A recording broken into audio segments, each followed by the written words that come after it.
आज ही Doubtnut app download करें। Doubtnut पर होगा अब आपके सभी मैथ्स, केमिस्ट्री, फिजिक्स और बायोलॉजी डाउट्स का सफाया। बस अपने क्वेश्चन की फोटो खींचो, उसे क्रॉप करो और तुरंत वीडियो सोल्यूशन पाओ। Download now. नमस्कार, ये है हमारा आज का सवाल। आइए इसे हल करते हैं। तीन संख्याएं जो एक दूसरे से सहअभाज्य हैं इस प्रकार हैं कि पहली दो का गुणनफल 286 और अंतिम दो का गुणनफल 770 है। तीनों संख्याओं का योगफल क्या है? आइए दोस्तों इसे हल करते हैं। मान लीजिए दोस्तों वो सहअभाज्य संख्याएं ए, बी और सी हैं। कहा गया है कि पहली दो का गुणनफल यानी कि जो ए गुणा बी है वो है हमारा 286। अगर दोस्तों 286 के हम गुणनखंड करें तो ये हो जाएगा, दो से काटेंगे 143 बचेगा। 143 को दोस्तों हम लिख सकते हैं 11 गुणे 13। ये तो दोस्तों इसके गुणनखंड हुए। और दूसरा कहा गया है कि दूसरी और तीसरी का जो गुणनफल है, ये गुणनफल है। और दोस्तों ये जो दूसरी और तीसरी का गुणनफल है वो कहा गया है 770 है। तो ये 770 है। इस 770 जो इसका गुणनफल है, अगर इसका गुणनखंड करें तो ये हो जाएगा 11 गुणे 7 गुणे 10, यानी कि 7 दाम में 70 और 70 का 11 में गुणा करेंगे तो 770। तो दोस्तों इनमें से क्या क्या लेकर के हम तीन सहअभाज्य संख्याएं बना सकते हैं? सहअभाज्य संख्याओं का मतलब है अगर उनका मासा लिया जाए तो वो एक से अधिक कुछ भी ना आए। तो दोस्तों अगर हम यहाँ से 11 यहाँ से ले लें, इस 10 को हम लिख सकते हैं 2 गुणे 5। 11 के साथ 2 ले लें, 22 ले लें। और यहाँ से भी 11 के साथ 2 ले लें तो ये 22 यहाँ से भी हो गया।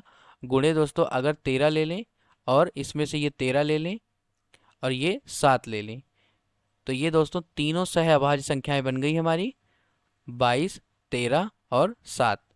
और 7 के साथ दोस्तों 5 बच रहा है, सभी को लेना है तो ये 7 के साथ 5 ले लेंगे। 7 गुणे 5 लेंगे तो ये 35 बन जाएगा। तो अब आप यहाँ से देखिए दोस्तों कि जब तीनों संख्याओं का हम गुणनखंड करेंगे तो 11 दूनी 22 ये हो गया, 13 हो गया हमारा, 11 गुणे 7 यानी कि 7 गुणे 5 यहाँ हो गया, 11 गुणे 2। ये गुणन ना करके इनको हम ए, बी और सी लिख लेते हैं। ए, बी और सी कुछ इस प्रकार से होंगे कि ये जो ए है ये हमारा बी है और ये हमारा सी है।